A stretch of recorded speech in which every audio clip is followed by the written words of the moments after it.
अभ्यासक्रम बांधकाम पर्यवेक्षक. आपला विषय आहे एस्टिमेटिंग अँड कॉस्टिंग. तर आज आपण निविदा म्हणजेच टेंडर हे प्रकरण पाहणार आहोत. तर यामध्ये आपण निविदा म्हणजे काय, तसेच निविदेचे प्रकार कोणते आहे, तसेच टेंडर नोटीस म्हणजे निविदा सूचना ही कशी असते, तसेच निविदेची काळजीपूर्वक छाननी ही कशा प्रकारे केली जाते. तर या सगळ्या गोष्टींची माहिती आपण आज या प्रकरणामध्ये पाहूयात. निविदा म्हणजेच टेंडर. तर टेंडर म्हणजे काय? ठराविक कालावधीमध्ये एखादे साहित्य पुरवण्यासाठी किंवा एखादे काम पूर्ण करण्यासाठी कंत्राटाच्या अटींनुसार दिलेल्या लेखी बोलीस निविदा असे म्हणतात. म्हणजे सांगायचं झालं तर स्थापत्य अभियांत्रिकीची मोठी कामे ही सार्वजनिक स्वरूपाची असतात. या कामावर करोडो रुपये हे खर्च केले जातात. त्यामुळे खर्च होणारे पैसे हे सर्वसामान्य जनतेचे असतात आणि त्यामुळे जनतेचे विश्वस्त म्हणून ही कामे पारदर्शक पद्धतीने करणे व त्यासाठी खर्च झालेली रक्कम ही योग्य आहे हे पटवून देण्याची जबाबदारी काम करून घेणाऱ्या संस्थेची किंवा खात्याची आहे व त्यासाठी एखादे काम देण्यासाठी किंवा साहित्य पुरवण्यासाठी विविध व्यक्ती किंवा संस्थांकडून लेखी दर पत्रके घेतली जातात. त्यालाच आपण निविदा असे म्हणतो. म्हणजेच आपण निविदा ही तयार करतो तेव्हाच हे टेंडर हे तयार केलं जातं. त्यालाच आपण टेंडर किंवा निविदा असे म्हणतो. तर आता आपण बघूयात निविदेचे प्रकार. तर निविदेचे एकूण 3 प्रकार पडतात. त्यातला पहिला प्रकार आहे सार्वजनिक किंवा मुक्त निविदा, दुसरा निवडक किंवा मर्यादित निविदा आणि तिसरा निगोशिएटेड निविदा. तर आता आपण याच्यामधला पहिला प्रकार बघूयात. सार्वजनिक किंवा मुक्त निविदा म्हणजेच पब्लिक किंवा ओपन टेंडर. पहा, या प्रकारच्या निविदेमध्ये कोणताही कॉन्ट्रॅक्टर हा भाग घेऊ शकतो आणि प्रत्येकाला यामध्ये संधीही दिली जाते. पण यामुळे काय होतं तर कॉन्ट्रॅक्टर मधील स्पर्धेमुळे काम कमी किमतीमध्ये होतो किंवा होईल. तसेच यामध्ये काही चुका झाल्यास नंतरच्या हप्त्यात त्या सुधारणे किंवा दुरुस्त करणे हे अवघड होतो. त्यामुळं या प्रकारच्या निविदेमध्ये भांडणाची शक्यताही निर्माण होते. हा प्रकार गुंतागुंतीच्या व विशेष कौशल्याच्या कामासाठी योग्य नाही.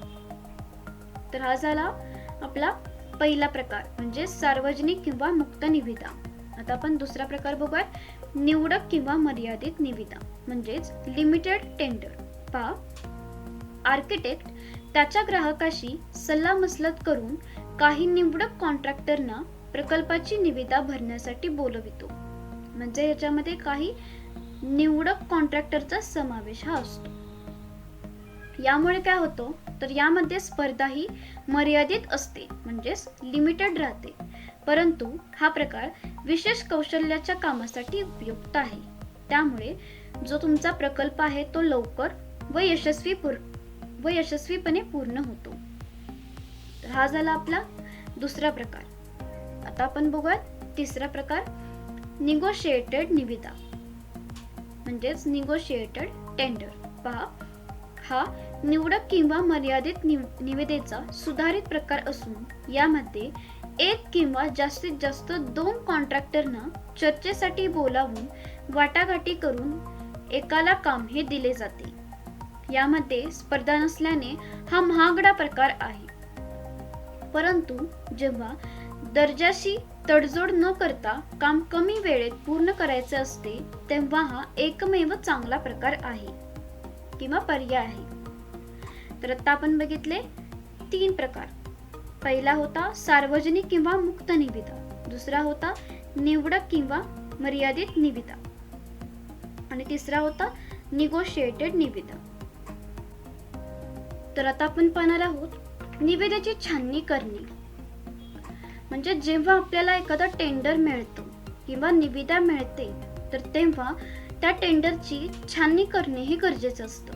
तर ही छाननी कोणत्या मुद्द्यांच्या आधारे केली जाते ते मुद्दे कोणते असतात हे आपण पाहणार आहोत. पहा, निविदा मिळाल्यानंतर त्याची खालील मुद्द्यांच्या आधारे काळजीपूर्वक छाननी करावी.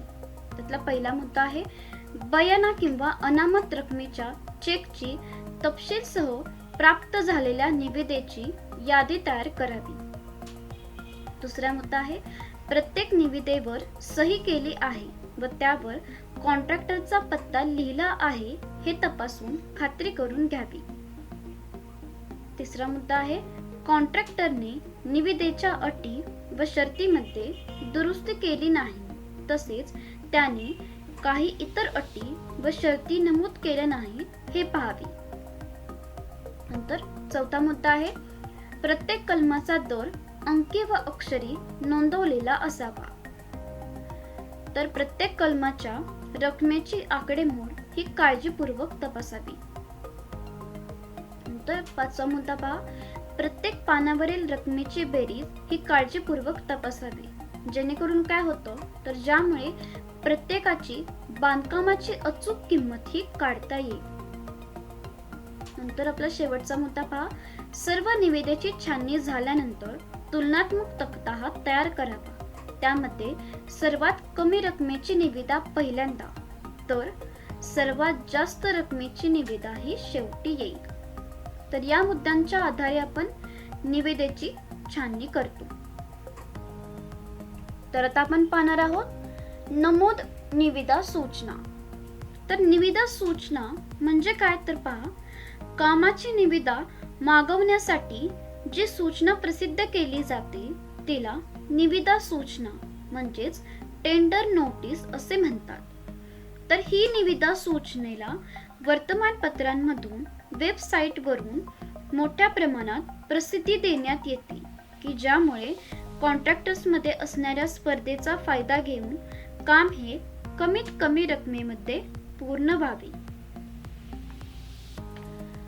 तर हे आता आपण बघितलं निविदा सूचना म्हणजे काय. तर आता आपण पाहणार आहोत निविदा सूचना ही कशी असते म्हणजे टेंडर हे कसं असतं. तर पहा